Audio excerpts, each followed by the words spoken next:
Martedì 29 aprile, buongiorno Sicilia da Angelo Gagliano. Ed Emanuela Corsi, buongiorno. Cominciamo come sempre con i fatti di cronaca, torniamo a occuparci della strage di Monreale. C'è anche un video di 8 secondi che mostra l'inizio della rissa sfociata poi in sparatoria. Vi mostriamo le fasi iniziali della violenza che poi porta alla tragedia con una raffica di spari che hanno ucciso 3 ragazzi. È stato arrestato un 19enne dello Zen, adesso è caccia ai complici.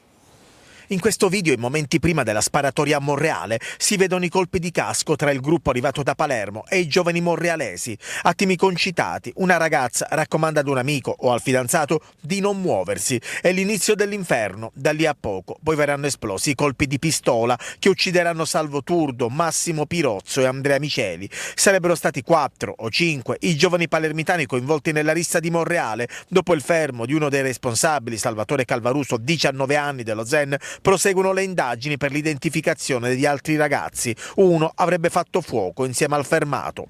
I militari dell'Arma, anche grazie a testimonianze e video, sarebbero sulle tracce dei complici. Calvaruso, che in un primo momento aveva confessato sostenendo di essersi solo difeso dall'aggressione dei monrealesi, è poi rimasto in silenzio davanti al PM. Il suo legale ha rinunciato all'incarico. I carabinieri continuano a cercare l'Arma di cui il 19enne si è disfatto. 20 colpi sparati in mezzo a decine di persone ad altezza d'uomo. Ha messo a repentaglio l'incolumità pubblica, scrivono i PM nell'atto di accusa. È solo un caso che le persone attinte dai proiettili siano state solo 5 e non ci siano state più vittime. E da questa mattina, sul luogo della tragedia, è un via vai di residenti, amici e parenti. In queste immagini la sorella di Massimo Pirozzo accarezza la foto del fratello che non c'è più.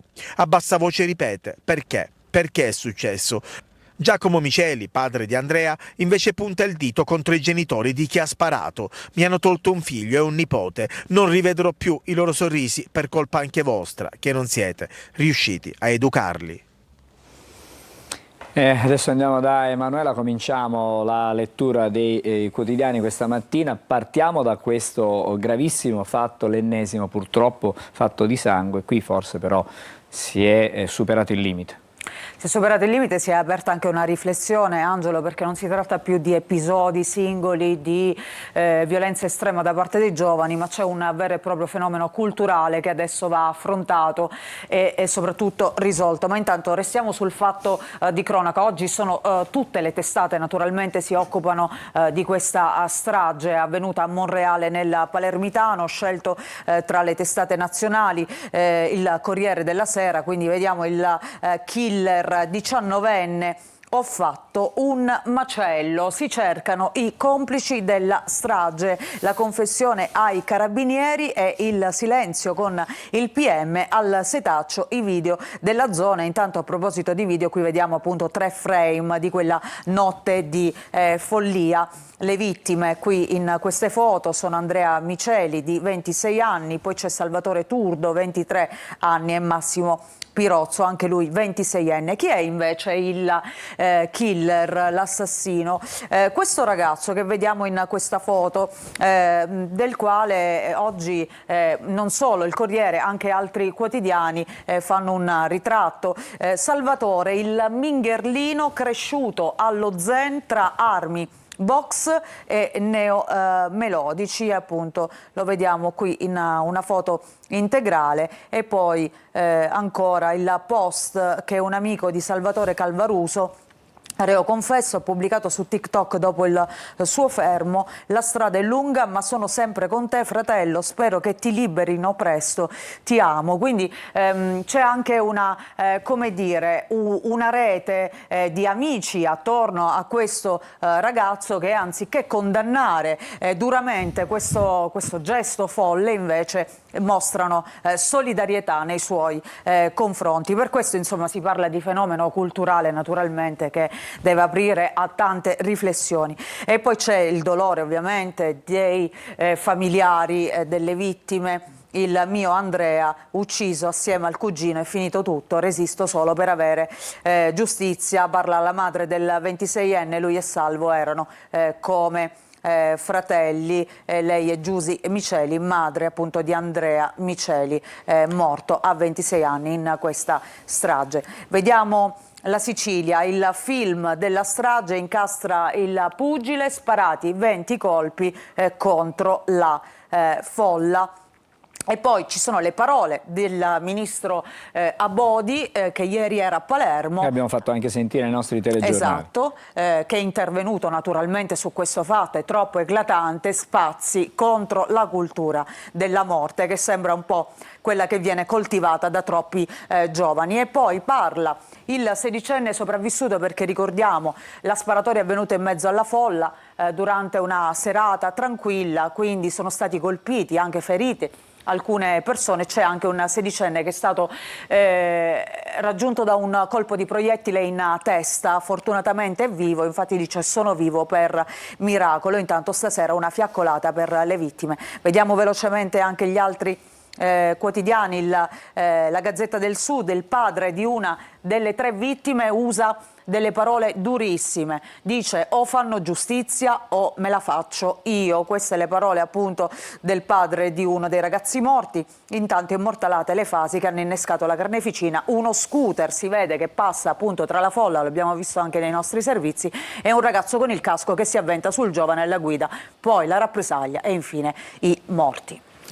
Emanuele, ancora purtroppo giovani, in questo caso giovanissimi, protagonisti in negativo. Spunta un secondo video con le 3 bulle che pestano una tredicenne. Nessuno dei presenti è intervenuto, tutti a guardare la scena riprendendola al telefono. Le immagini di pugni e calci sono poi diventati virali in rete. Un'aggressione ancora tra giovanissime, nello stesso sabato sera ad Avola. Anche questo video sta diventando virale. Non te li aspetti più che altro da ragazzine così piccole, perché avevano fra i 13 e i 14 anni, quindi è questo che preoccupa anche. Sicuramente c'è un problema che nasce da generazioni anche passate, quindi da genitori eccetera. 2 episodi non legati tra loro. Nel primo una ragazza aggredisce una coetanea, poi la stessa persona, unita ad altre giovani, prende di mira una 14enne di origine africana. E qui che è avvenuta l'aggressione c'è una piazzetta molto frequentata dai giovanissimi e pensate, qui siamo proprio a 2 passi dal commissariato di polizia.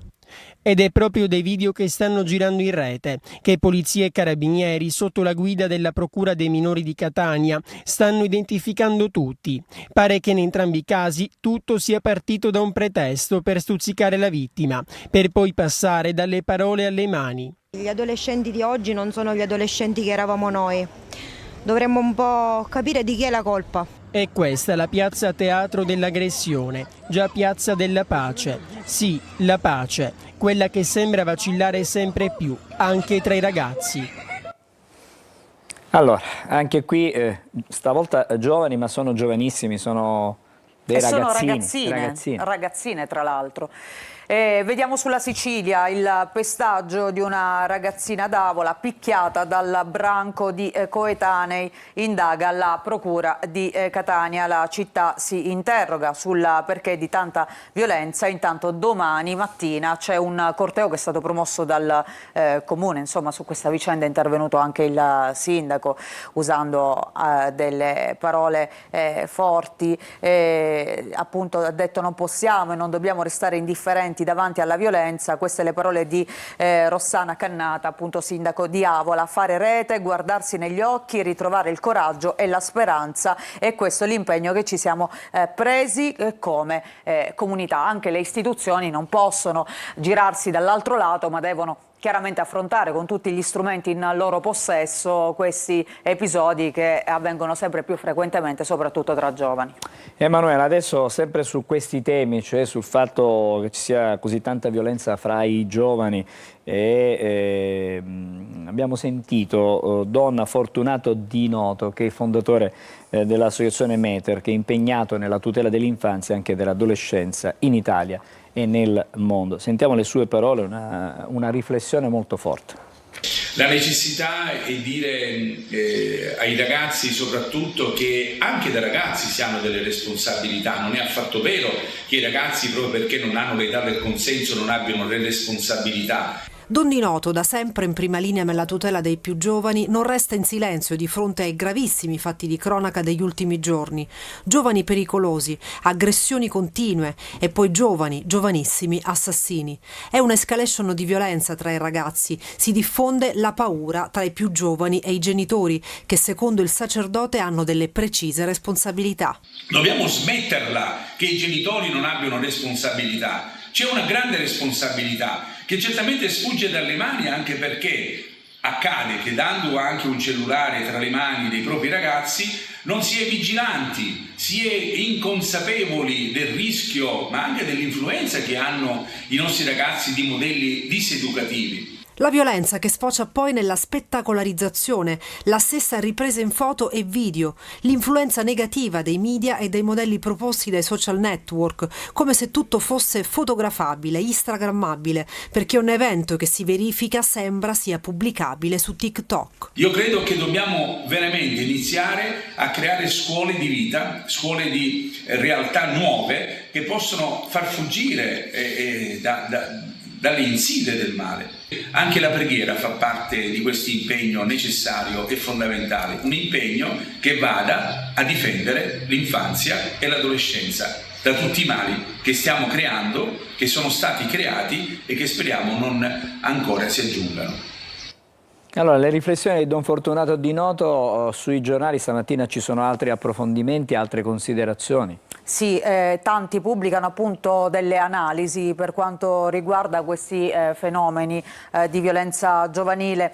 Vediamo sulla Sicilia i pericoli dell'abbandono educativo dei genitori al tempo dei social, una violenza che viene messa in pratica, ma la cosa ancora più grave è che viene mostrata, quindi c'è quasi una voglia di fare vedere agli altri quello che poi si fa, questo istinto di prendere subito un cellulare e di riprendere quello che sta accadendo, piuttosto che a volte intervenire e fermare appunto queste violenze. E poi andiamo a vedere anche su Repubblica Palermo il commento, la mattanza che svela il fallimento di una società senza presente né futuro.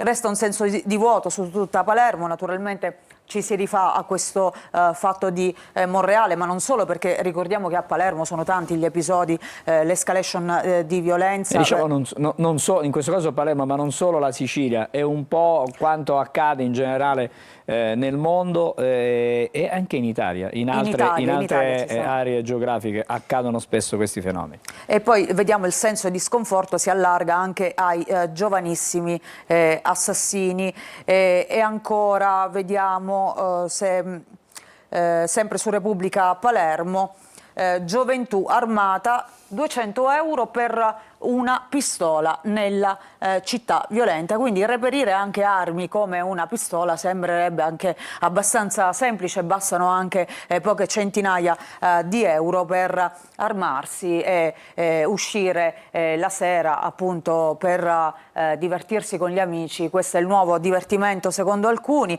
E qui vediamo sempre su questa pagina di Repubblica un'altra sparatoria che è avvenuta però in città, ricorderai Angelo, lo scorso dicembre in via Isidoro La Lumia. Anche lì un sabato sera, un sabato notte caratterizzato da questi colpi di pistola sparati in strada dopo delle discussioni che poi nascono, come spesso può accadere, magari in un locale, ma che poi degenerano appunto in questi episodi dove spesso contiamo anche dei morti. E poi ti faccio vedere un ultimo articolo perché chiaramente sotto i riflettori ancora una volta finisce il quartiere dello Zen di Palermo, la rabbia dei residenti, non solo delinquenti. Qui c'è tanta gente per bene che ha ucciso sabato, arriva dal quartiere, ma noi soffriamo come le mamme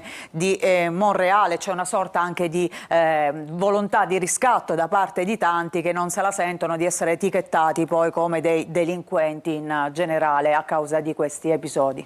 Grazie Emanuela, adesso voltiamo pagina decisamente, parliamo di elezioni provinciali, sono state elezioni di secondo livello, comunque le province tornano ad avere un governo, sono stati eletti i consigli di tutti e 9 gli enti intermedi e anche i presidenti dei 6 liberi consorzi. Vediamo come sono andate le cose. Fra centrodestra e centrosinistra alla fine vincono soltanto le strane alleanze, quelle trasversali. Chiuso il capitolo delle elezioni di secondo livello e scelti i presidenti dei 6 liberi consorzi che dopo 11 anni avranno una guida, il risultato consegna indicazioni politiche contrastanti. Il centrosinistra conquista Enna con Pietro Capizzi, sindaco di Calascibetta, e Trapani con Salvatore Quinci, sindaco di Mazzara del Vallo, e sostiene di aver mandato un messaggio alla maggioranza di Schifani. Il centrodestra prende però Siracusa, Ragusa, Agrigento e Caltanissetta, ma tutti i presidenti presentano alleanze che non rispecchiano in realtà la coalizione. A Ragusa vince appunto il centrodestra, ma senza la Democrazia Cristiana di Cuffaro, con Maria Rita Schembari, sindaco di Comiso. A Siracusa il presidente è Michelangelo Gian Siracusa, sindaco di Ferla, appoggiato da MPA, DC, Lega e anche da Azione, che nella coalizione non c'è. In campo non c'erano né Fratelli d'Italia né Forza Italia, che hanno votato ben 74 schede bianche. Ad Agrigento vince il sindaco di Aragona, Giuseppe Pendolino, ma è difficile da ricondurre agli schieramenti tradizionali, visto che era appoggiato da Forza Italia, da Grande Sicilia, ma anche da pezzi del Partito Democratico e del Movimento 5 Stelle. Infine a Caltanissetta, fra le polemiche per una scheda di troppo nell'urna delle schede votate, viene eletto Walter Tesauro, sindaco di Caltanissetta, battendo altri 2 sindaci, quelli di Niscemi e Gela, Massimiliano Conti, sostenuto dalla Lega, Fratelli d'Italia, Noi Moderati e Democrazia Cristiana, e Terenziano Di Stefano, sostenuto dalla sinistra e in modo non ufficiale dal Movimento per l'Autonomia, che con lui è in giunta a Gela. Allora andiamo a chiudere la rassegna stampa regionale partendo però proprio dalle elezioni provinciali di secondo livello, insomma sono state delle elezioni particolari. Sì, elezioni che non piacciono a tanti, abbiamo sentito anche diversi commenti da parte anche di esponenti politici che parlano insomma di un'offesa alla democrazia. Anche il sindaco Trantino ha detto è un vulnus appunto alla democrazia. E allora andiamo a vedere la prima pagina della Sicilia con province, il trionfo degli inciuci locali, il centrodestra vince con le liste Macede, Enna e Trapani, il PD regge, sparisce invece il Movimento 5 Stelle. E poi restiamo su questa pagina, vediamo le altre notizie. Intanto a Catania il contenzioso sul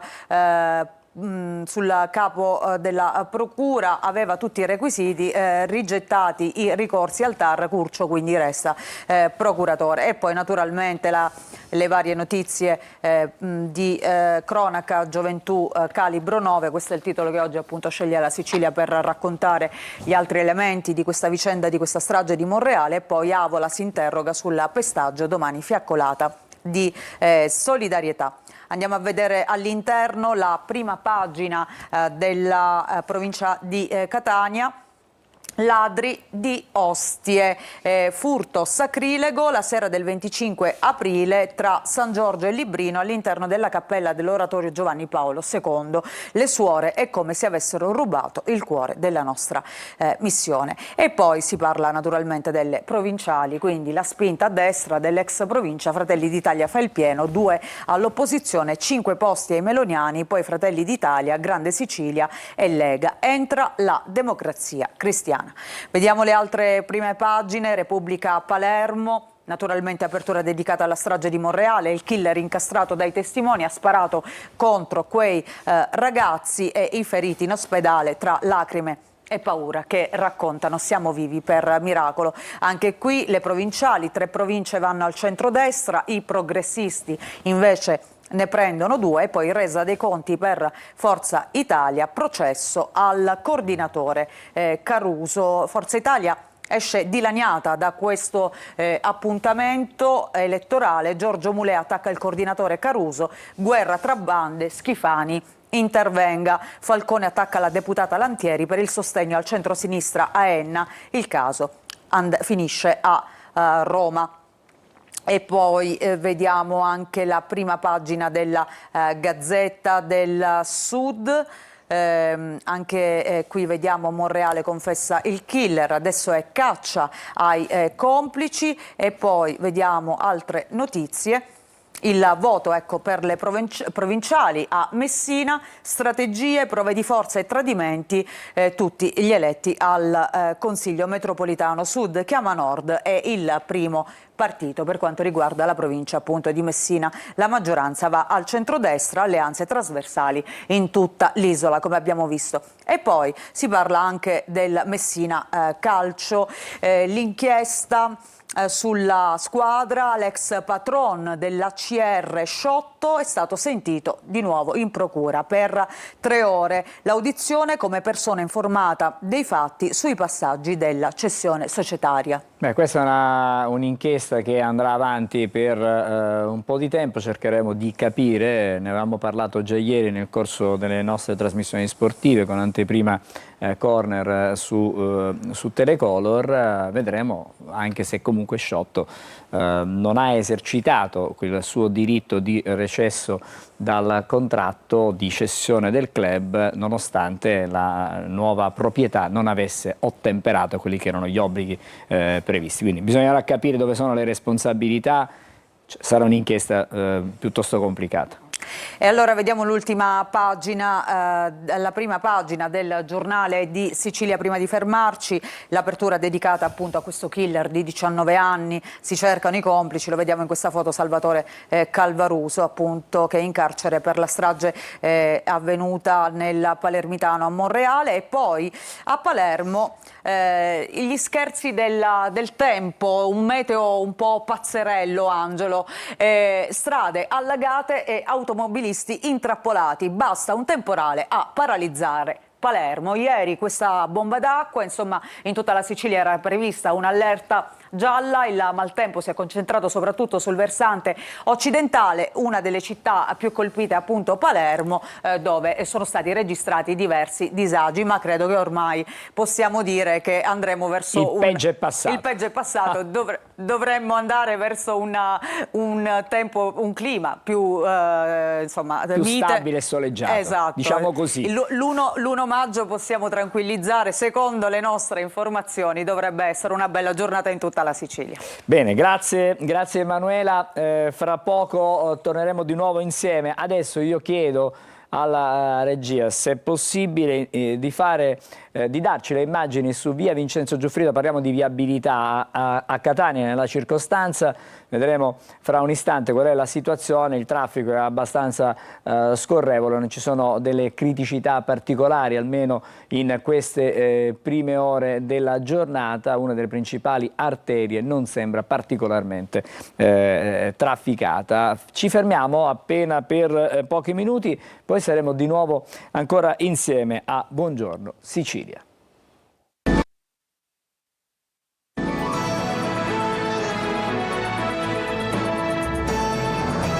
Siamo di nuovo insieme a Buongiorno Sicilia e adesso parliamo ancora di viabilità, di traffico, andiamo a collegare adesso la polizia stradale, il compartimento Buongiorno della Sicilia orientale, vedo già insieme a noi il sostituto commissario Riccardo Concas, siamo a Noto nel Siracusano. Buongiorno, quali sono le ultime di questa mattina?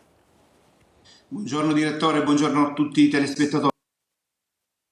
Allora, al momento non ci viene segnato un problema stradale e abbiamo le solite code all'altezza dei caselli, alle varie diramazioni che scendono verso il centro di Catania. Per quanto riguarda tutto il resto, la Catania Gela, la Ragusana, la Paternò-Randazzo, la Catania-Palermo, non ci viene segnalato alcun problema. Abbiamo delle piccole code che si vengono a creare soltanto sulla Catania Siracusa Modica per quanto riguarda il posizionamento dei nuovi New Jersey. E poi per quanto riguarda il tratto Avola-Cassibile abbiamo le solite uscite per quanto riguarda i mezzi pesanti superiori a 7,5 tonnellate. E andando verso la 19, la Catania-Palermo, sulla Valle del Dittaino, consigliamo il percorso alternativo che va da Gira fino al prossimo svincolo che è quello di Catena Nuova. Ecco, seguire magari questo percorso alternativo sarebbe la cosa migliore. Per il resto non c'è alcuna criticità. Sembra strano, ma non c'è nessuna criticità. Oggi vi lasciamo con un motto che abbiamo coniato qui con i ragazzi delle scuole elementari, che è quello di essere sempre attenti e mai distratti. Questo per insegnare anche ai più grandi ad un buon uso del telefono cellulare. Con questo vi lasciamo, buona strada a tutti e buona giornata. Grazie e buon lavoro, noi ci ritroviamo ovviamente domani mattina sempre con la Polstrada, compartimento della Sicilia orientale. Con noi oggi il dottore Riccardo Concas, sostituto commissario. Eravamo in collegamento con Noto. Torniamo ai quotidiani, stavolta quelli nazionali. Ci sono le notizie italiane, ma anche e soprattutto quelle che arrivano dall'estero e da una zona in particolare, diciamo la penisola iberica. Là ci sono stati grossi problemi e ancora non sono stati risolti. Mi riferisco alla mancanza di interruzione di energia elettrica con tutte le conseguenze. Sì, un fatto molto particolare, penisola iberica, anche sud della Francia. Vediamo sul Corriere della Sera: il blackout paralizza Spagna e Portogallo, fermi voli e treni, tutte le città nel caos. E poi Stati Uniti, Unione Europea, serve un accordo, Meloni, Putin, 3 giorni di tregua non bastano. Questo per quanto riguarda la guerra in Ucraina. Putin ha annunciato appunto 3 giorni di tregua, il 1° maggio una misura poi per il lavoro. Questo tutto nel sommario. Parla la Premier Meloni, Trump e Zelensky in Vaticano, momento storico, la Casa Bianca, lo stop alle armi sia però permanente, appunto 3 giorni non sono sufficienti. Vediamo poi naturalmente l'altro tema, il conclave che prenderà il via il 7 maggio per scegliere il nuovo pontefice che sostituirà Papa Bergoglio. Becciu verso il passo indietro. C'è questo nodo da risolvere appunto del cardinale Becciu, che inizialmente voleva partecipare al conclave e votare assieme agli altri cardinali, ma Parolin, diciamo, non era assolutamente d'accordo sulla sua presenza. Ma intanto andiamo a vedere all'interno questo blackout in Spagna e Portogallo. Città ferme, niente aerei e treni. Sanchez, nessuna causa esclusa, ma l'agenzia ENISA, non ci sono segni di attacchi informatici. C'è non solo il caos, ma non si capisce neanche cosa sia realmente accaduto. Si è pensato prima ad un attacco hacker, poi anche ad una questione climatica. Insomma, ancora è da capire cosa sia successo appunto in Spagna e in Portogallo. La paura, molti sono rimasti bloccati nei tunnel e negli ascensori. È stato dichiarato lo stato di emergenza in 7 regioni. E poi il nostro ministro Tajani, testimone di quello che appunto sta accadendo nella penisola iberica, perché si trova a Valencia. Qui tutto si è spento, oltre 190.000 italiani coinvolti, inviato SMS ai connazionali. E qui vediamo appunto le immagini della Spagna e del Portogallo nel caos. Dicevamo, qual è la causa? Guasto, incidente o sbalzo termico? Quali sono le ipotesi? I rischi legati agli eccessi di produzione e come ripartire. Intanto 200 voli aerei ritardati o cancellati ieri all'aeroporto di Lisbona. Iberia ha cancellato 23 voli, 286 le domande di interventi ricevute dai vigili del fuoco a Madrid per liberare delle persone che sono rimaste chiuse negli ascensori quando è avvenuto appunto questo blackout. E poi il 43% l'energia elettrica prodotta in Spagna con eolico e solare, 20% con il nucleare, 23% con combustibili fossili. Questi alcuni numeri che vengono oggi pubblicati sul Corriere. Convogli ad alta velocità evacuati, 14 sulla linea Madrid-Siviglia e 8 sulla Madrid-Barcellona.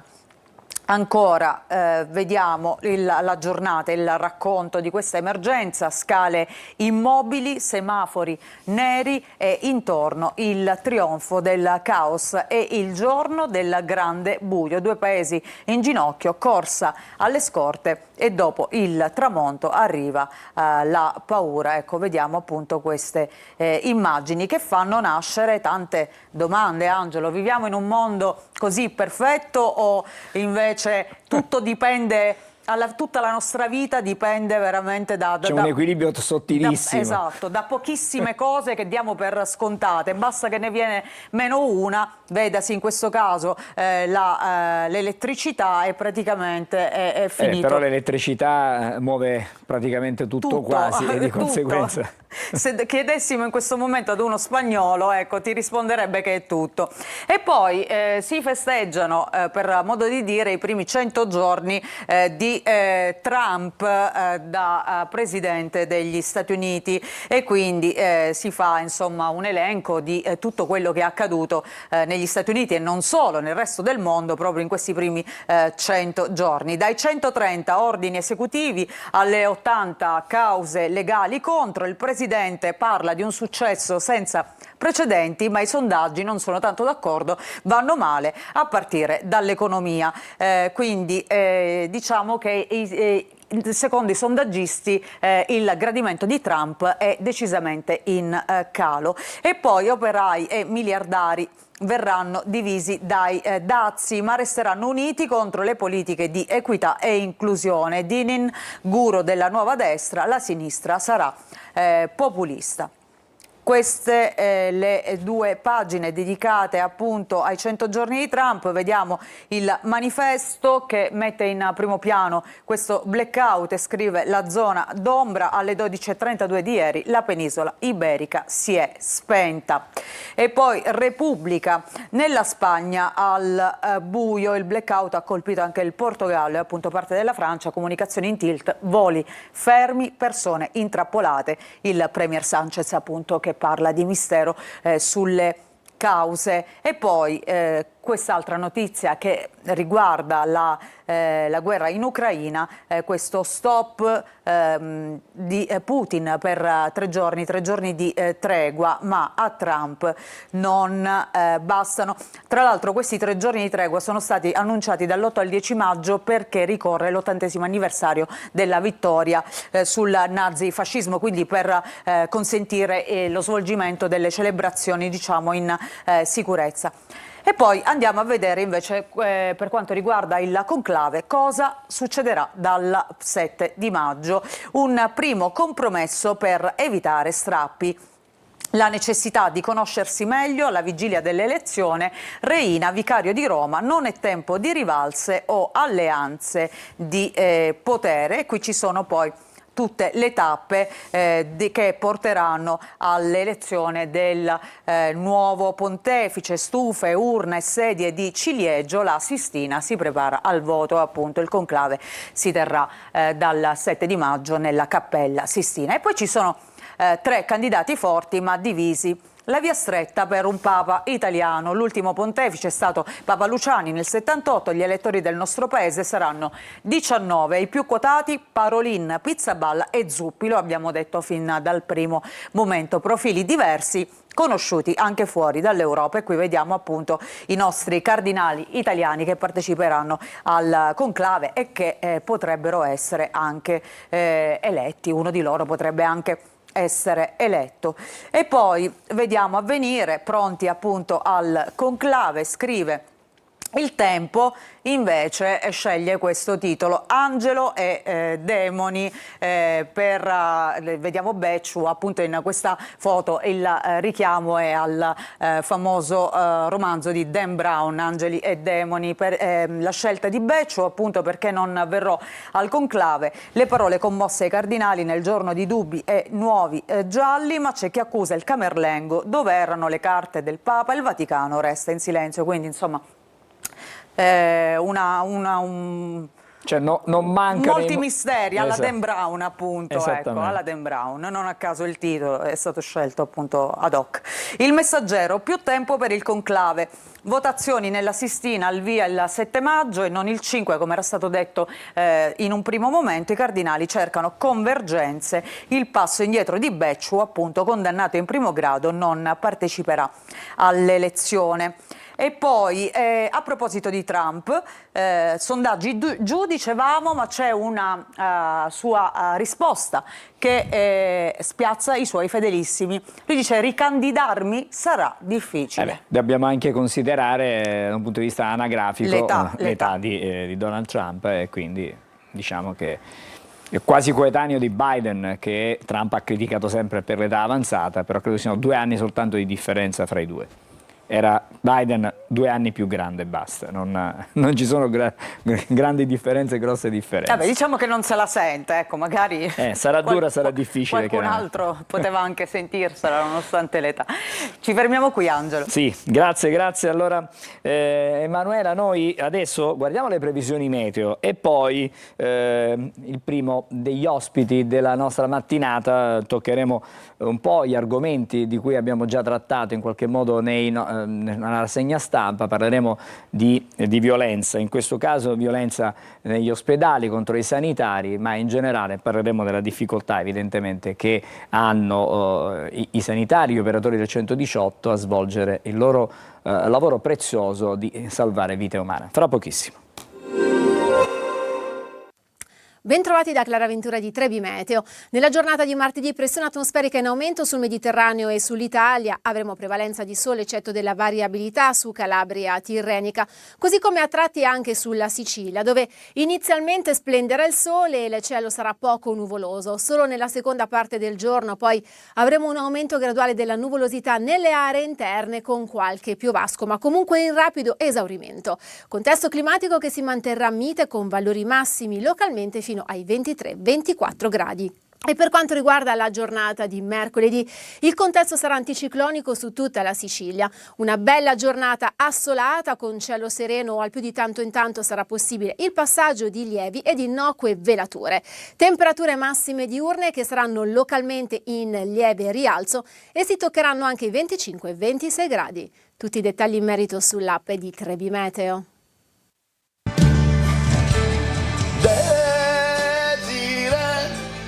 Ma quando cucini tu con me, Desiree, l'assaggio è l'immenso per me.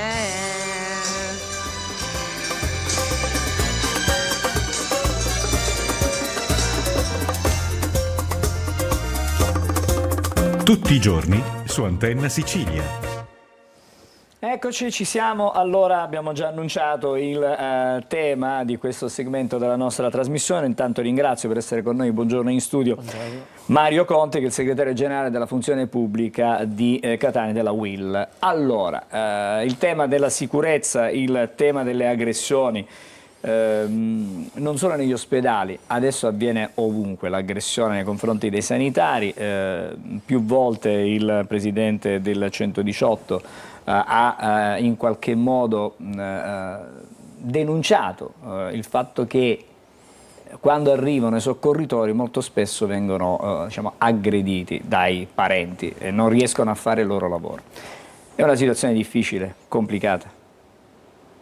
Non è facile, diciamo, poter operare in queste condizioni. Questo, diciamo, sulla strada. Poi ci sono le aggressioni negli ospedali. Sì, intanto buongiorno direttore, buongiorno ai telespettatori, grazie dell'invito. La questione che oggi affrontiamo è una questione che dibattiamo già da tempo e che al di là dei dibattiti, delle dichiarazioni di principio, di tutto quello che c'è attorno, non vediamo risultati. E quello che l'altro ieri è successo all'ospedale Garibaldi, cioè una persona che è addetta alla sicurezza dei professionisti sanitari viene aggredita da, diciamo, l'immagine di come un professionista sanitario possa andare a lavorare con quale spirito e con quale tranquillità. Cioè, se vengono aggrediti coloro i quali sono preposti alla nostra sicurezza, nessuno è sicuro. Mi fa capire, Conti, una volta negli ospedali c'era il posto di polizia. Sì. Non tutti gli ospedali oggi hanno un posto di polizia. Per vari motivi, mi pare di capire, soprattutto per budget, in alcuni casi economico, perché non si possono, diciamo, tenere attivi tutti questi di polizia. Adesso c'è una sicurezza, diciamo, privata, fra virgolette, che viene, che deve garantire, prova a garantire la sicurezza agli operatori sanitari. Questo negli ospedali e nelle strutture pubbliche, chiaramente. Noi abbiamo affrontato questo argomento qualche mese fa col prefetto Librizzi, in un tavolo prefettizio dove abbiamo affrontato e abbiamo chiesto che ci fosse il posto di polizia in tutti gli ospedali. Il prefetto chiaramente ha detto che l'esiguità delle forze dell'ordine a disposizione non poteva garantire questo, quindi il posto di polizia è garantito solo nei grossi ospedali, nei grossi pronto soccorsi, che tra l'altro è un posto di polizia che non è attiguo al personale che si occupa dell'assistenza ai pazienti, delle emergenze, diciamo, ma è un po' distaccato, per cui tante volte non fanno in tempo ad intervenire che già l'episodio di violenza è avvenuto. Allora tanti ospedali, e lì c'è il problema di budget, si rivolgono anche ad agenzie esterne di vigilanza, diciamo preposte alla sicurezza, che non vengono viste dal cittadino, dalla persona aggressiva, molto spesso come un deterrente. Nello stesso tavolo abbiamo chiesto al prefetto la possibilità di avere il supporto dell'esercito, ma non perché già l'immagine di una persona militare con la divisa probabilmente non l'abbiamo sperimentato, ma in quella sede il prefetto ci ha detto: guardate, l'esercito non ha poteri di intervento laddove succeda qualche cosa, possono essere sì dei deterrenti, ma e allora su questo le forze di polizia svolgono questo tipo di funzione sul territorio. E lì per esempio ci potrebbe aiutare, secondo noi, una norma che possa assicurare ai militari anche qualche potere in più all'interno dei pronto soccorsi.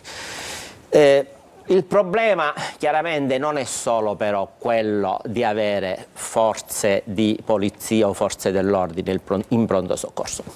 Il problema è anche diverso, è anche un problema di tempi di attesa, perché vediamo che questi episodi succedono principalmente nei pronto soccorsi, succedono laddove ci sono tempi di attesa lunghi e quindi le persone che stanno fuori diciamo, si esasperano, e quindi c'è bisogno di mettere in campo anche alcuni aspetti organizzativi. Allora diciamo che serve e personale sanitario e personale per garantire la sicurezza. Diciamo che è questo poi il nocciolo della questione, perché negli anni forse ci sono stati dei tagli, ci sono state delle restrizioni, c'è anche il fatto che non tutti vogliono lavorare, i medici, gli infermieri nei pronto soccorso. Abbiamo assistito a questo fenomeno di fuga, fra virgolette, da queste strutture di emergenza-urgenza, da prima proprio, però questo riguarda le strutture pubbliche, cioè quello che succede quando si va in un ospedale,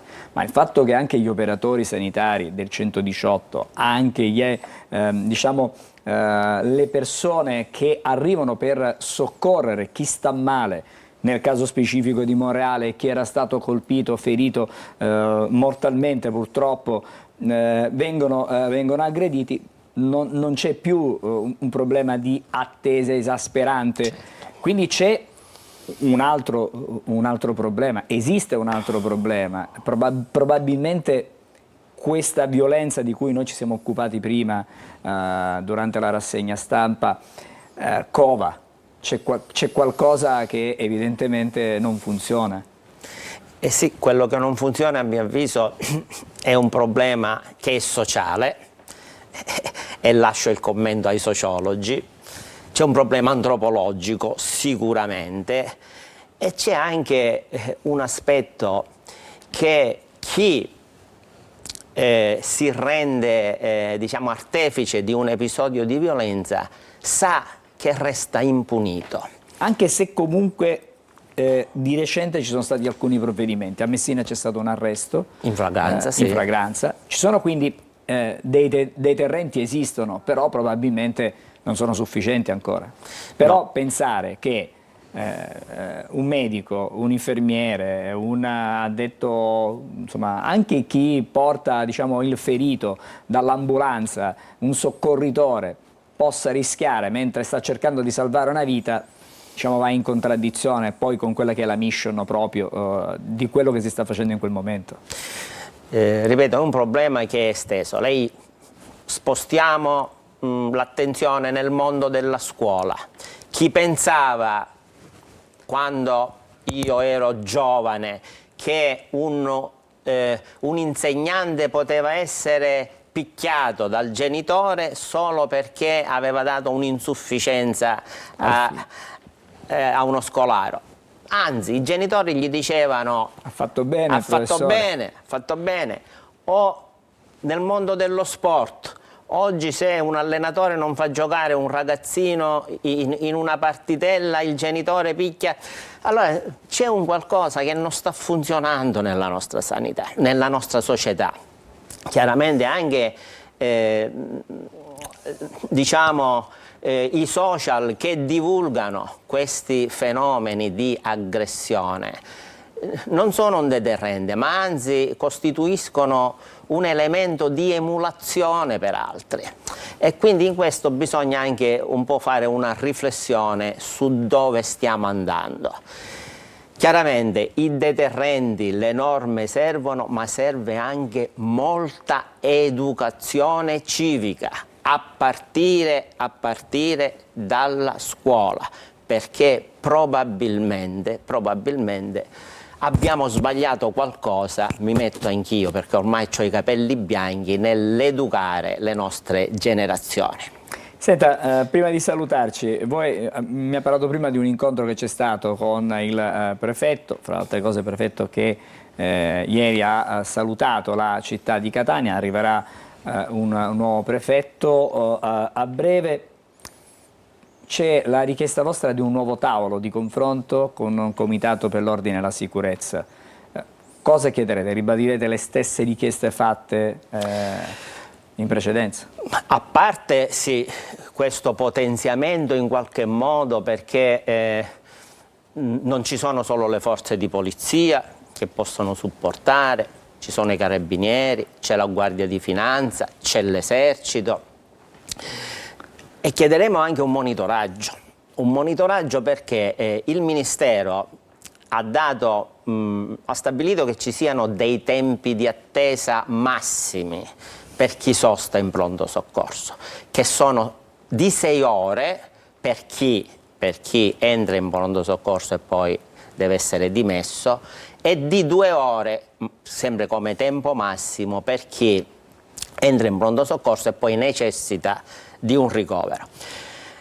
Allora un monitoraggio su questi tempi e sul rispetto di questi tempi, e poi laddove non vengono rispettati intervenire, perché andare ad analizzare le cause, perché certo, quando non vengono rispettate non è colpa dei professionisti, ma probabilmente perché il pronto soccorso è andato in overcrowding, certo, in sovraffollamento. Allora gli interventi debbono essere finalizzati a migliorare, ad abbassare questi tempi. Quindi si deve agire su una doppia linea, quella della sicurezza, della presenza, ma anche quella dei fattori organizzativi che provocano i tempi di attesa lunghi e quindi l'esasperazione delle persone. Bene, insomma, speriamo che ci possano essere delle risposte e che, diciamo, queste due linee parallele di intervento possano essere magari prese in considerazione, perché nel caso in cui ci sono tempi di attesa molto elevati si può provvedere a nuovo personale, perché quello è il nodo, e poi per quanto riguarda invece la sicurezza, trovare delle soluzioni con altri soggetti, altre istituzioni che possono garantire la sicurezza a chi svolge il proprio lavoro. Certo non si risolve per chi magari va, come gli operatori del 118, a soccorrere qualcuno, non possono camminare con la scorta per andare, e quello diventa davvero troppo complicato. Grazie comunque a Mario Conti, che è il segretario generale della UIL, Funzione Pubblica di Catania. Fra poco parleremo d'altro. Ieri ci sono state, l'altro ieri in realtà, le elezioni provinciali. Ne parleremo fra non molto con il professore Cariola, che vedo già in collegamento. Fra pochissimo dunque avremo quest'altro spazio a Buongiorno Sicilia. Restate con noi e ci ritroviamo fra poco.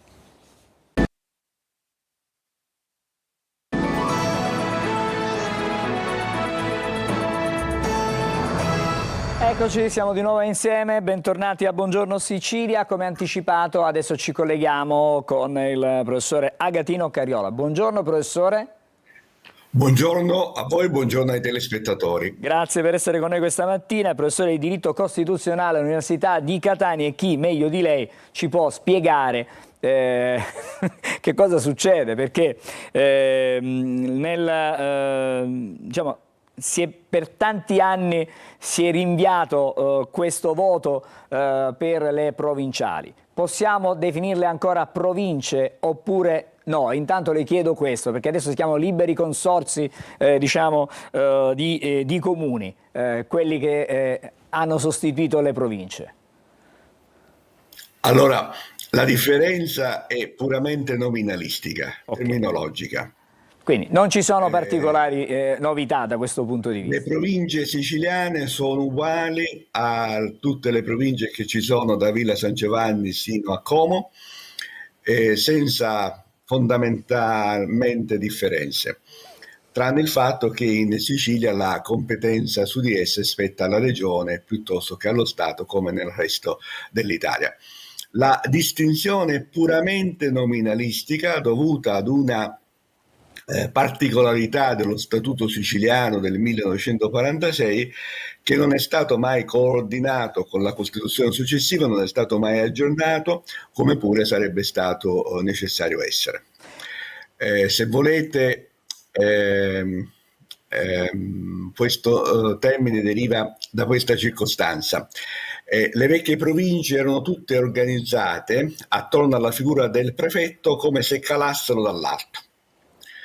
Non a caso in molte sedi la provincia fa tutt'uno o comunque è vicina alla sede della prefettura.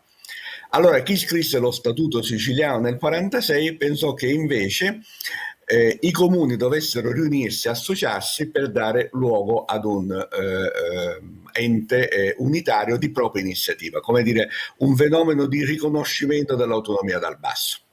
Questo processo poi è stato accolto in Costituzione, nella Costituzione italiana del 1948, ci mancherebbe, le province sono enti autonomi alla pari dei comuni e delle regioni, non c'è veramente alcuna distinzione. Tra l'altro la parola liberi consorzi è una parola difficile, consiglio del libero consorzio, tutto eccetera, sarebbe veramente ora di abbandonarla. Professore, le chiedo scusa, adesso le faccio un'altra domanda. Che cosa questo voto di secondo livello, chiamato così, ha effettivamente rappresentato un vulnus in quella che può essere considerata, diciamo, la libertà democratica di scelta dei propri rappresentanti, dei cittadini? Lei per un verso mi provoca, perché io da alcuni anni sto conducendo una battaglia quasi a livello personale con alcuni amici per far dichiarare che la legge del Rio è una legge sbagliata. Per altro verso mi costringe ad essere particolarmente approfondito nella ricostruzione del fatto. La legge del Rio del 2014, la 56 del 2014, ha eliminato l'elezione diretta del presidente della provincia e del consiglio provinciale, sostituendola con elezioni di secondo grado o elezioni indirette. I consiglieri comunali e i sindaci dei comuni interessati votano tra di loro il presidente della provincia e i consiglieri provinciali. A parte stanno le città metropolitane, in Sicilia Palermo, Messina e Catania, in cui i sindaci dei comuni capoluogo sono di diritto anche i sindaci delle città metropolitane. Si è contemporaneamente sindaco di Catania e presidente della provincia di Catania. Questa soluzione è stata riconosciuta legittima in una sentenza del 2015 della Corte Costituzionale. La Corte Costituzionale ha detto, l'elezione indiretta, l'elezione che si è svolta il 27 di aprile, in qualche maniera fa derivare gli organi della provincia dal consenso dei cittadini. I cittadini hanno votato a loro tempo per i consigli comunali, oggi i consiglieri comunali eleggono il consiglio provinciale e quindi in qualche maniera c'è una forma di derivazione democratica. Da allora noi andiamo in tutta Italia e dal 27 di aprile anche in Sicilia con questo meccanismo. Devo ricordare però che nel 2021 la Corte Costituzionale, in una sentenza che è nata proprio da Catania, ha detto una cosa, che la sua sentenza del 2015, quella che aveva canonizzato, riconosciuto, accolto questo, era il frutto di quella riforma costituzionale che Renzi e Boschi nel 2016 hanno tentato di fare, che prevedeva del tutto l'abolizione delle province. Allora la Corte ha invitato il legislatore statale e regionale a dire questa vicenda va completamente ripensata. Semplicemente che, come tante volte, questa legge, la legge del Rio e in Sicilia la legge del 2015 più volte modificata, in qualche maniera poi si cristallizzano, pietrificano, consolidano determinati risultati. E allora andare a modificare questa legge del Rio da anni è diventato praticamente impossibile. Tutti tutti i partiti politici affermano di volere l'elezione diretta, però nessun partito politico prende iniziative concrete per farla. Professore, nel concreto, adesso cerchiamo di dare qualche indicazione anche a chi ci ascolta. Ma il fatto che adesso le province abbiano di nuovo un presidente, abbiano un consiglio provinciale, restituisce alle province quel ruolo che avevano prima? Cioè potranno ritornare a fare quello che facevano prima? Perché da molto tempo ormai le province non hanno più quel potere, diciamo, amministrativo, nel senso, facciamo un esempio, nella città di Catania le scuole superiori erano controllate, diciamo così, da appannaggio della provincia. E sono. E quindi però i finanziamenti, le risorse avranno di nuovo a disposizione tutto quello che avevano prima, oppure semplicemente una questione, non dico burocratica, ma di mettere i tasselli al posto giusto e si continuerà con l'andazzo che c'è stato fino ad oggi? Allora, le province ritorneranno a che cosa? Punto interrogativo e non ho la palla di cristallo. Bene. Cerchiamo però di spiegare. Nessuno ha mai elevato o aggiunto una competenza alle province. Le province rimangono competenti per la viabilità provinciale. La gran parte delle strade che noi ogni giorno percorriamo è di competenza delle province. Le buche contro le quali imprechiamo sono di competenza delle province o sono responsabilità delle province. I nostri figli che vanno, come diceva lei, nei licei scientifici, negli istituti magistrali, negli istituti tecnici, la gestione di queste scuole è di competenza della provincia. E queste competenze sono state anche nel corso degli anni e sono state esercitate. Che cosa è mancato? È mancata la guida politica di un presidente della provincia e di un consiglio provinciale che potesse indirizzare l'apparato amministrativo che nel frattempo si è sbriciolato. Lei poco fa ricordava la provincia di Catania. La provincia di Catania negli anni era una risorsa del territorio. Le dico concretamente, i tecnici della provincia, cioè il ragioniere, l'ingegnere capo, il direttore degli affari amministrativi, il segretario della provincia, erano delle risorse che servivano per gli ingegneri capi, i ragionieri e i segretari dei comuni della provincia. Chi aveva un problema si rivolgeva a quella struttura. In questi anni abbiamo avuto lo smantellamento di tutto questo. Se lei ricorda, via Nuova Lucello, il centro direzionale della provincia, era un punto di riferimento non solo della politica ma dell'amministrazione in questo territorio. Oggi sembra una struttura abbandonata. La guida politica sarà sufficiente? Vi dico subito no.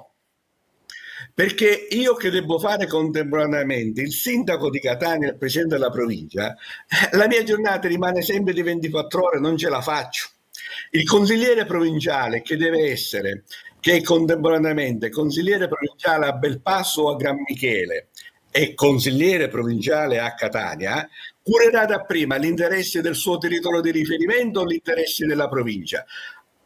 Spero di essere un cattivo profeta, ma immagino che tra gli interessi dei singoli elettorati, cioè il consigliere comunale si rivolge ai cittadini di Gran Michele, di Belpasso, di Adrano che l'hanno eletto, non avrà interesse ad occuparsi del liceo scientifico di Riposto o della scuola che sta a Bronte.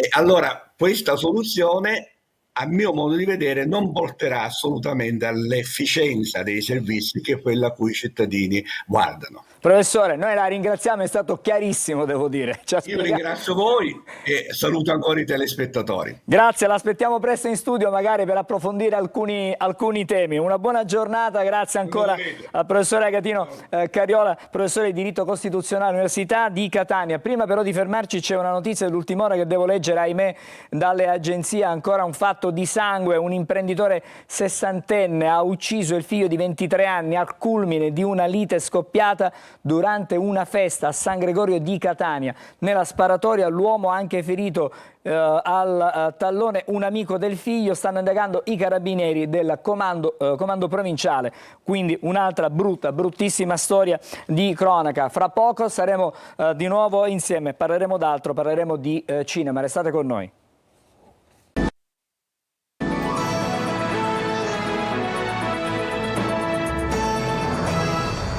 Eccoci di nuovo insieme a Buongiorno Sicilia. Adesso abbiamo detto parliamo di cinema. Mi collego con Nicolò Massazza. Buongiorno, grazie per essere con noi. Buongiorno a tutti. E grazie anche a Jacopo Bedogni. Buongiorno. Buongiorno, perfetto, sento e vedo entrambi. Allora, parliamo di un film che è già uscito nelle sale alla vigilia della Liberazione, il 24 aprile, e adesso tra oggi e domani sarà possibile vederlo anche in Sicilia, esattamente oggi a Palermo, domani a Catania. Il titolo è Arsa. Parlo adesso e mi rivolgo intanto a Nicolò Massazza. Arsa, perché intanto il titolo e perché la location? Il perché della location ci facciamo spiegare poi da Bedogni, ma intanto il titolo da cosa nasce? Il titolo nasce da una sorta di idea bizzarra, perché, scusate, sento un po' di eco, faccio un po' fatica a parlare, però Arsa è un'idea di luce, perciò ci piaceva l'idea che ci fosse come una sorta di nome impossibile che il personaggio vive, e questo personaggio, come dire, assorbe tutto quelle che sono appunto la luce che c'è anche a Stromboli, una luce che è molto forte, una luce violenta, perciò ci piaceva l'idea che il personaggio assumesse questa dimensione della luce, perciò che fosse in qualche modo bruciato dalla luce. Ars ovviamente è un nome che non esiste, ma è un nome che milita in tantissime lingue, vuol dire ha tantissimi significati. Perciò ci piaceva questa idea: da un lato è una malattia delle arterie, da un lato è viene detto in paradiso in persiano, ha tanti significati. Perciò questa donna misteriosa, questa ragazza misteriosa ha questo nome, e questo nome comunque vedo che sta funzionando molto bene perché la gente se lo ricorda. Adesso vado da Bedogni e chiedo magari di poter abbassare l'audio del trailer che sentiamo qui in studio. Bedogni, Stromboli è una location particolare che vi ha ispirato proprio perché in qualche modo rappresenta anche le difficoltà, tante difficoltà, e voi avete sfidato queste difficoltà. Sì, per noi Stromboli è l'equivalente di uno studio all'aria aperta, perché siamo molto legati alla Sicilia in generale, alle Eolie e a Stromboli perché la frequentiamo da quasi 3 decenni. Però abbiamo deciso di lavorare nella zona forse più impervia dell'isola, che è questa zona di Canneti, che si chiama Puntalena, di passaggio tra il paesino di Ginostra e il paesino di Stromboli, perché ci sembrava un luogo che potesse un po' identificare, senza essere così chiaramente legato al concetto dell'isola di Stromboli, potesse identificare un po' tutto quello che è la cultura del Mediterraneo, che è un mondo molto vicino di appartenenza. E volevo tornare da Massazza perché nel film c'è il debutto da protagonista di Gala Zohar Martinucci, affiancata da un cast che è comunque importantissimo, straordinario. Sì, in effetti lei al suo debutto è stata bravissima, perché è una ragazza di 19 anni che si trova, come dire, stressata da una macchina cinema complessa. Quello che diceva Jacopo in sé è molto giusto, nel senso che noi abbiamo girato in una parte di Stromboli molto molto difficile, non abbiamo girato in paese per capirci, ma nella natura più selvaggia. Dunque lei si è trovata a dover recitare in una situazione difficile con la macchina addosso, 40-50 persone, che questa è una troupe di un film, e perciò riuscire a resistere al caldo, ai silenzi, ai rumori, alle piccole, come dire, agli insetti, a tutte le grandi problematiche, le meduse nell'acqua. Perciò è stata molto brava, e il cast poi è formato da altri 3 giovani straordinari, che sono Luca Cicovani, Jacopo Mantinori e Giovanni Cannata, che sono questi 3 amici che a un certo punto arrivano su questa riserva naturale, e uno di questi, che è Jacopo Mantinori, ha come lei il problema del fatto che ha perso un padre. C'è il tema del lutto del padre, che è un tema che lega i 2 personaggi. E poi ci sono 2 attori straordinari che non hanno bisogno di presentazioni, che sono Lino Musella, che è il padre, e invece il proprietario dell'azienda, che è un Tommaso Ragno molto cinico e spietato, che, come dire, c'è una scena molto forte nel film dove a un certo punto la bambina Arsa vede questo confronto tra i 2, che è un confronto molto dialettico, una sorta di battaglia silenziosa, dove però lei capisce fondamentalmente le difficoltà di questo padre. Torno di nuovo da Jacopo Bedogni perché il film in qualche modo è una riflessione sul dolore e anche sulla resilienza, ma c'è una critica velata anche al consumismo? Ma non è stata un'intenzione primaria nel nostro caso, però sicuramente c'è una riflessione del fatto che a tutti gli effetti noi viviamo in una società dello scarto, e per cui l'idea che questa persona che decide di vivere in una riserva naturale si occupi anche dello scarto in una qualche maniera è sicuramente una riflessione un po' di quello dell'attenzione che bisogna dedicare anche a questo tema, che è uno dei temi contemporanei forse più importanti.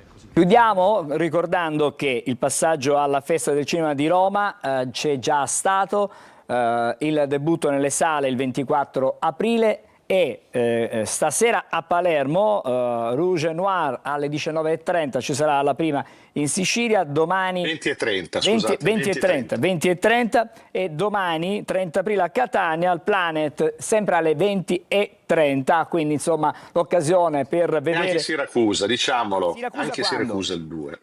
Siracusa il 2 maggio. 2 maggio. Allora, grazie per essere stati con noi, in bocca al lupo. Incrociamo le dita allora per questa bella esperienza, per questa produzione importante che ha diciamo alle spalle Eurofilm Productions con anche Alcyon e Rai Cinema, quindi insomma sono tanti ed è distribuito da Fandango se non dico male. Grazie a Nicolò Massazza, grazie anche a Jacopo Bedogni, i registi, in sintesi Masbedo, giusto? Dico bene la sintesi di entrambi i cognomi. Grazie, una buona giornata e in bocca al lupo ancora. Ci fermiamo, fra poco torniamo, adesso sono le pillole di Almanacco. Oggi 29 aprile lasciamoci trasportare dal ritmo perché è la giornata mondiale della danza. Istituita dall'UNESCO nel 1982, questa giornata celebra la danza, un linguaggio che non conosce confini. La data è scelta in onore di Jean-Georges Noverre, il padre del balletto moderno, nato a Parigi proprio il 29 aprile del 1727. Oggi parliamo di galassie. In particolare, sulla base della loro età, quindi del momento in cui si sono formate, si troveranno al loro interno elementi differenti, più leggeri come idrogeno ed elio in quelle più giovani, più pesanti come l'ossigeno in quelle più adulte.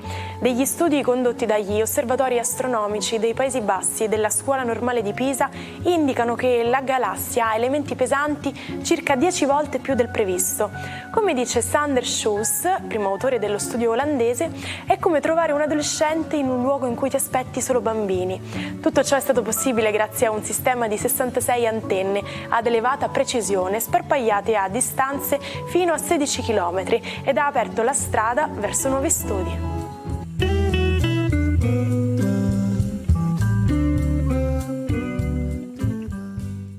Torniamo in studio per altri aggiornamenti dalle agenzie, perché c'è stato un altro arresto legato ancora ai fiancheggiatori di Matteo Messina Denaro. Avrebbe gestito i soldi della famiglia mafiosa di Campobello di Mazara, garantendo proprio a Messina Denaro il sostentamento economico durante la sua latitanza. Queste le accuse della DDA di Palermo che vengono contestate all'avvocato Antonio Messina, 79 anni, da oggi agli arresti domiciliari con l'accusa di associazione mafiosa. Questo è un altro aggiornamento e poi ancora altre notizie. C'è un cadavere di un uomo in stato di avanzata decomposizione ritrovato tra gli scogli della costa di Capo San Marco a Sciacca. Siamo nell'Agrigentino. Notizie in tempo reale.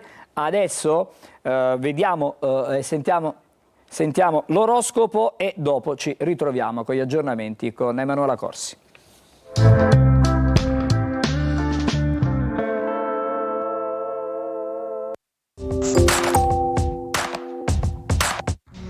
Buongiorno ai 12, è sempre la Luna oggi a dare spettacolo, una Luna congiunta Urano che paradossalmente addolcisce un po' tutto e spegne le tensioni elettriche del pianeta dei venti.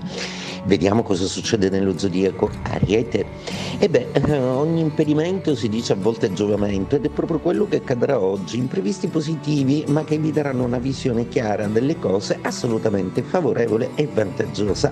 Toro, è proprio nei vostri gradi che la Luna in questo passaggio si congiunge a Urano alla fine dei vostri gradi zodiacali, addolcendolo un po', spegnendo un po' le tensioni e sicuramente dando dei barlumi di genialità pratica a tutto lo zodiaco, in particolare ai vostri vicini di casa compatibili. Gemelli, la giornata di oggi prevede una Luna assolutamente geniale, intuitiva, che in serata peraltro si sposterà nei vostri gradi, quindi una Luna donna che porterà una svolta geniale, un cambiamento epocale che darà via a qualcosa di importante nella vostra vita. Cancro, la luna in questi giorni, il vostro astro, ha dato spettacolo e continua a darne oggi con una configurazione che ha a dir poco del geniale, un cambiamento positivo, inaspettato, un qualcosa che arriva a farvi felici. Leone, la giornata di oggi è una giornata segnata da una quadratura Luna-Urano che poco vi giova, anche perché la tensione già che ricevete con Marte nei vostri gradi zodiacali è alquanto estenuante, per cui onde evitare di rincarare le dosi di nervosismo, oggi evitate di scontrarvi direttamente con i vostri antagonisti. Vergine, una giornata oggi che prevede una luna assolutamente dalla vostra parte, che riporta Urano in auge dal suo trigono che ancora forma con il vostro segno zodiacale.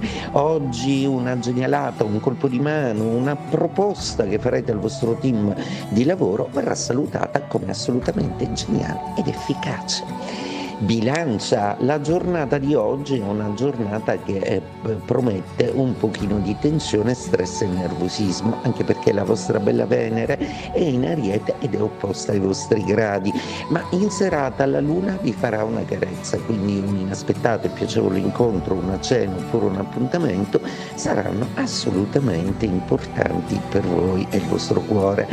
Scorpione, una giornata oggi che prevede l'opposizione di Urano rincarata dalla presenza della Luna. Seppure le tensioni zodiacali sembrano un po' affievolirsi, nel vostro caso oggi occorre prendere delle decisioni velocemente. Sagittario, giornata oggi che prevede una certa distensione, mentre tutti gli astri litigano, probabilmente voi riuscite ad ovviare alla vostra giornata in una maniera fluida e serena, magari concentrandovi su ciò che vi piace di più. Molti di voi sono in viaggio o stanno per tornare da una vacanza. Capricorno, una giornata assolutamente interessante oggi, visto che Luna e Urano sono in splendido trigono. Chissà quale idea vi porgeranno per dare una svolta al vostro lavoro. È tempo di cambiamenti, è tempo di colpi di mano, è tempo di agire in una maniera tempestiva ed immediata, non vi sbaglierete. Acquario, seppure la configurazione è di quadratura, inizia comunque a disegnarsi un debole trigono tra Plutone e Urano, l'inizio di una nuova fase zodiacale per quanto vi riguarda, ed è un inizio che vi riporta a usare meglio il vostro pianeta, quello della forza di decisione, quindi non fatevi tediare da Marte e dalle piccolezze. Pesci, giornata oggi che vede un ottimo appoggio Luna e Urano su Saturno ancora saggiamente nei vostri gradi. Oggi è un'ottima giornata per staccare, per darvi alla fuga, alla leggerezza e per prendervi lo spazio che avete sacrificato negli ultimi giorni di lavoro. Torniamo di nuovo insieme, altro aggiornamento: è stato arrestato per omicidio volontario l'imprenditore che al culmine di una lite durante una festa ha sparato 2 colpi di pistola uccidendo il figlio di 23 anni, ferendo in maniera non grave un amico della giovane vittima. Gli aggiornamenti nei nostri telegiornali, adesso velocemente anche da Emanuela Corsi. Sì, vediamo 2 casi di cronaca di cui si continua a parlare. Intanto l'omicidio di Pierina Paganelli, Luis da Silva, sospettato principale appunto per questo omicidio avvenuto a Rimini, è in sciopero della fame, dice non l'ho uccisa io. E poi un altro omicidio di cui si torna a parlare, quello di Chiara Poggi, quindi il caso Garlasco, Stasi da ieri in semilibertà, nuove indagini, la madre di Sempio che è indagato adesso appunto per quell'omicidio si sente male durante l'interrogatorio. E a proposito appunto di Stasi che è in semilibertà, ricordiamo era stato condannato in 3° grado per questo omicidio della fidanzata, a Garlasco non torno più, vorrei solo scomparire, queste sono le sue parole. Grazie Emanuela, noi ci fermiamo qui con Buongiorno Sicilia, torniamo domani mattina chiaramente a voi un ricordo musicale di Alex Baroni e ci ritroviamo domani.